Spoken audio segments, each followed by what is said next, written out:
देखो बच्चों, class 12 math important question EP board 2024-25 में आने वाले संभावित important questions.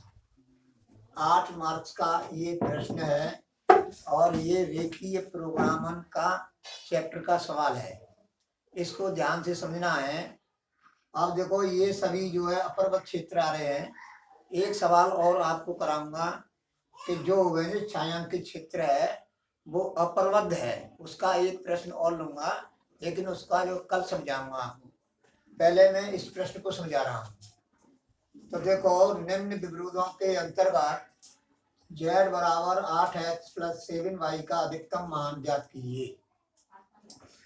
x is less than equal 20, y is less than equal 40, x + y is less than equal 45, 3x + y is less than equal 66 या 66, x is greater than equal 0, y is greater than equal 0। इसका मतलब है x अक्ष भी आ जाएगा और प्रथम चतुर्थांश के बिंदु भी आ जाएंगे। यानी रेखिक प्रोग्रामन में प्रथम चतुर्थांश का ही है, ये प्रथम चतुर्थांश में ही होगा वैनिक छायांकित क्षेत्र। अब समझो सॉल्यूशन। ये मैंने तुम्हारा गिवन जो दिया हुआ है तुम्हारे प्रश्न में लिखा है। अब मैंने ये जो है, देखो ये जो ये है विरोध है, इससे जो रेखा बनेगी वो x बराबर 20 बनेगी। तो ये क्या है, ये y अक्ष के समानांतर है। x बराबर 20 आ रही है, यानी x बराबर k हो तो y अक्ष के समानांतर जो है रेखा होती है। k यहाँ पर कोई अचर राशि होती है, लेकिन k की जगह पर यहाँ पर 20 है तो y अक्ष के समानांतर है रेखा। अब देखो फिर क्या है, ये 20,0 ये बिंदु है, x अक्ष का बिंदु है।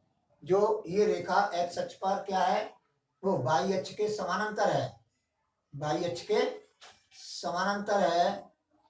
तो हम ये x अक्ष का बिंदु है, तो x अक्ष से लंब हम डालेंगे और रेखा खींचेंगे तो वो y अक्ष के समानांतर हो जाएगी। अब ऐसे ही यहाँ पर इससे जो है विरोध से ये रेखा बनेगी। ये क्या है, x अक्ष के समानांतर है और x अक्ष पर बिंदु है 0,40। यानी ऐसे ही यहाँ पर x अक्ष के समानांतर है तो हम y अक्ष पर ये बिंदु लेंगे और उससे हम लंब डालेंगे। जैसे लंब, ये लंब डला है, ये देखो ये यहाँ पर है, ये लंब डला, ये y अक्ष के समानांतर है, ये x अक्ष के समानांतर है। तो लंब डाल करके रेखा प्राप्त कर लेंगे। रेखा 3x, रेखा x + y बराबर 45, तो x बराबर 0 रखेंगे, इसमें y का मान निकाल लेंगे। तो ये क्या है, ये y अक्ष पर कटान बिंदु प्राप्त हो जाएगा हमको। y बराबर 0 रखेंगे तो x अक्ष का कटान बिंदु आ जाएगा, तो 45,0 ये इसमें रख करके प्राप्त करते हैं हम। अब जो है ये रेखा है, देखो ये विरोध है, इस विरोध से ये रेखा प्राप्त हुई। अब देखो ऐसे ही यहाँ पर जो प्राप्त किया हमने, ऐसे ही इससे भी जो है हम कटान बिंदु x अक्ष और y अक्ष पर ज्ञात करेंगे और उन दोनों बिंदुओं को मिला करके एक रेखा प्राप्त कर लेंगे। जो रेखा प्राप्त होगी वो इस रेखा का समीकरण होगा, उस रेखा का समीकरण होगा। तो देखो इस तरह से हमने ये 0,66 और 22,0 ये बिंदु ज्ञात कर लिए। इन दोनों बिंदुओं को मिलाने वाली जो रेखा होगी वो उस रेखा का समीकरण 3x + y बराबर 66 होगा। तो इस तरह से हम प्राप्त करेंगे। तो देखो यहाँ पर आ जाओ 20,0, 20,0, तो 20,0। अब यहाँ से हम लंब डाल देंगे, ये लंब डालेंगे। जो लंब डाल करके जो रेखा प्राप्त होगी वो y अक्ष के समानांतर होगी। अब क्या है 0,40, अब देखो 0,40, अब जो है y अक्ष पर 0,40 बिंदु से इसका जो निर्देशांक है ई का, हमने ई मान लिया है, यहाँ से हमने लंब डाला, तो लंब डालने पर जो रेखा प्राप्त होगी वो y बराबर 40 जो रेखा का समीकरण है वो प्राप्त हो जाएगा। अब यहाँ पर आ जाओ x प्लस वाई, देखो x प्लस वाई बराबर 45, तो इसका विरोध है, यही तो है। अब हम क्या करेंगे कि यहाँ पर देखो 0,45, देखो 0,45 ये बिंदु ले लिया 0,45 वाई अक्ष पर, और x और जो है वाई अक्ष पर 0,45, देखो 0,45, और जो है वाई अक्ष पर 0,45 और x अक्ष पर ये है तुम्हारा 45,0। अब इन दोनों बिंदुओं को हम मिला लेंगे, तो इन दोनों बिंदुओं को मिलाने वाली जो रेखा होगी वो x प्लस वाई बराबर 45 होगी, उस रेखा का समीकरण। अब यहाँ पर आ जाओ, अब देखो इस तरह से हमने कटान बिंदु ज्ञात कर लिए। ये जो है किसका है, वाई अक्ष पर है और ये एक्स अक्ष पर है।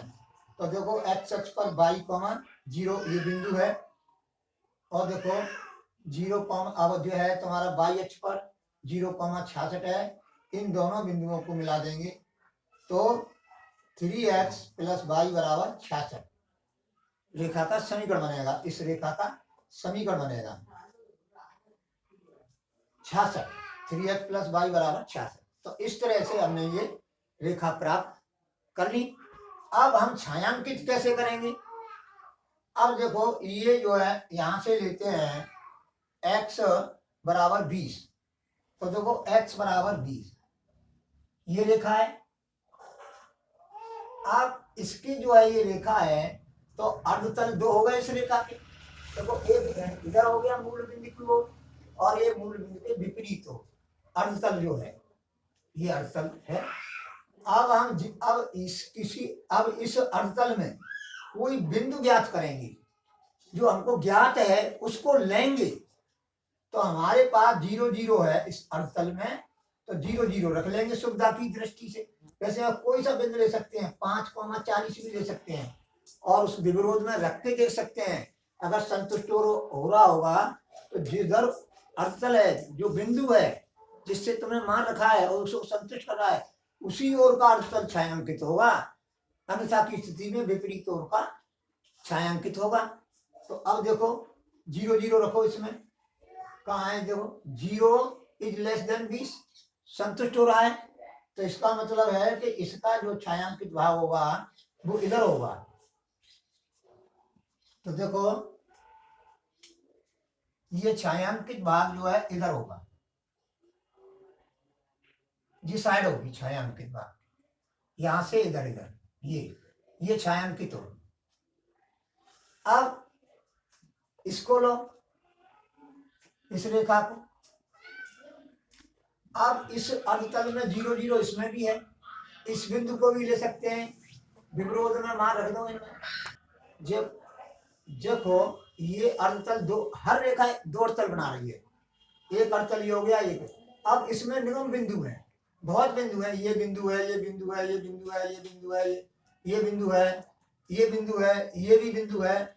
तो इस अर्धतल में कोई सा बिंदु हो, ज्ञात बिंदु, उसको उस विरोध में रख के देखो। अगर उसको संतुष्ट कर रहा है तो उसी ओर का अर्धतल छायांकित होगा जिधर से तुम चेक कर रहे हो, जिस बिंदु से। तो देखो 0, 0 हम करेंगे तो ये संतुष्ट हो रहा है कि 0 इज ग्रेटर देन 40, तो 0 इज लेस देन, तो 0 40 से छोटी है, तो 40 से छोटी है, तो इसका मतलब मूल बिंदु की ओर का जो अर्धतल है वो छायांकित होगा, ये छायांकित होगा। अब देखो, अब इस पर आ जाओ, अब इस पर आ जाओ। अब देखो इसका अर्धतल ये नीचे वाला 0, 0, 0 से अधिक सुविधा होती है। अब देखो इसमें रख दो 0, 0, 0, 0 रख दो, तो 0, 0 रखेंगे हम, तो 0 छोटा है 66 से, तो ये भी मूल बिंदु की ओर का अर्धतल छायांकित होगा। इस रेखा का भी मूल बिंदु की ओर छायांकित होगा। इसी प्रकार तो ये अब इनके लिए कॉमन जो है छायांकित है वो कौन सा है?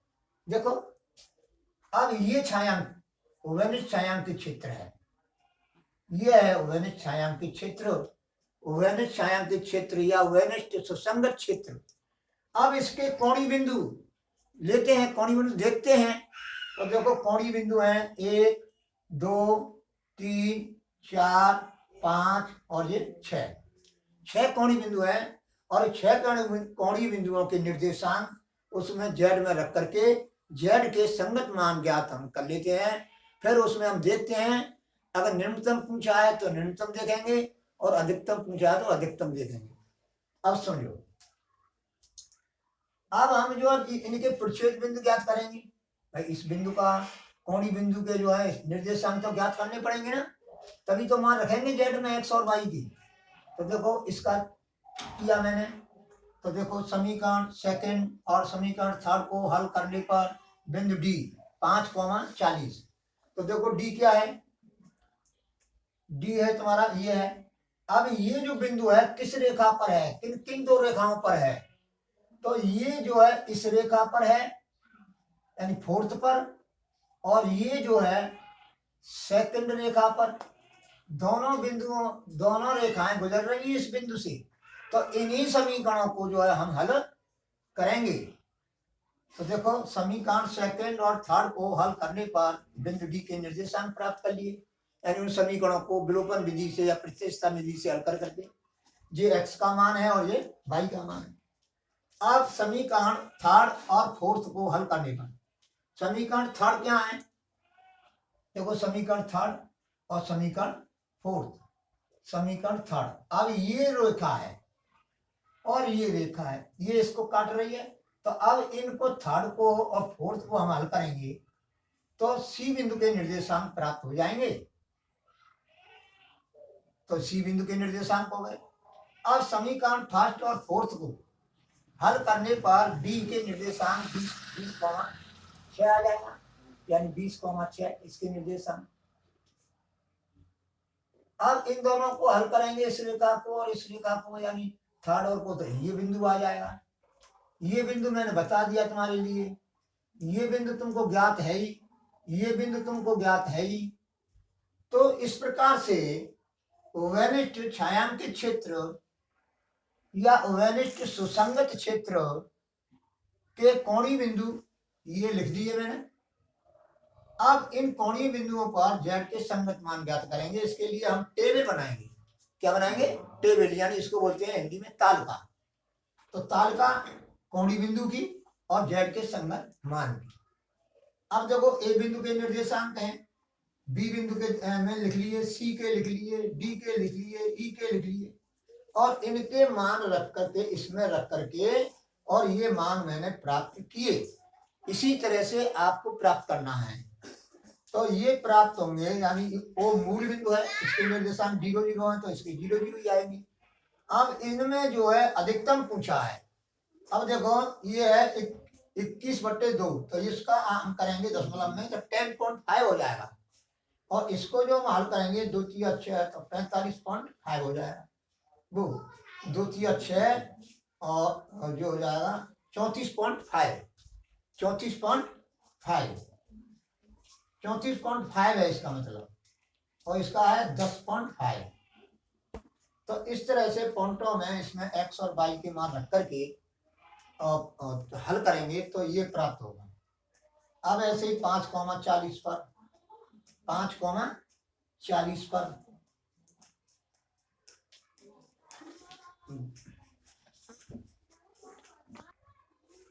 और देखो ये डी बिंदु के हैं 5,40, यानी x बराबर 5 इसमें रख देंगे, y बराबर 40 और रख करके हल करेंगे तो 320 प्राप्त होगा। ऐसे ही x बराबर 0 और y बराबर 40 रखेंगे इसमें, तो ये हो जाएगा तुम्हारा 0,40 पर होगा 280 और मूल बिंदु 0 0 पर होगा 0। अब इसमें देखेंगे हमें क्या पूछा है, अधिकतम मान पूछा है। तो अधिकतम मान इसमें देखेंगे जेड का कौन सा है। तो देखो अधिकतम मान 325.5 है, तो हम लिखेंगे नीचे लिख देंगे अतः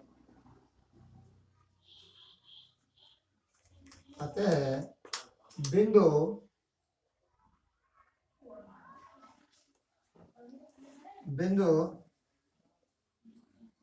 सी 21/2 यानी 10.5 और 34.5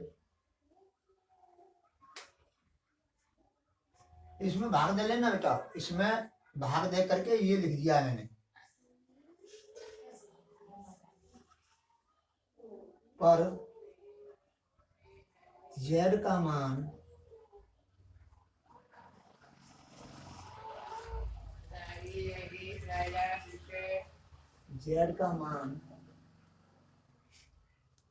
अधिकतम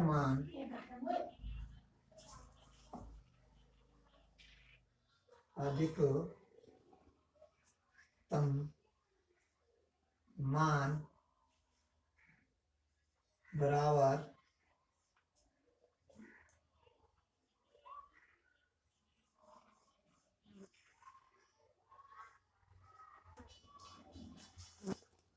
अधिकतम मान बराबर 325.5। अतः बिंदु 10.5 और 34.5 पर जेड का अधिकतम मान बराबर 325.5 होगा। इस तरह से ये इस तरह की समस्याएं जो होती हैं रैखिक प्रोग्राम की हल होती हैं।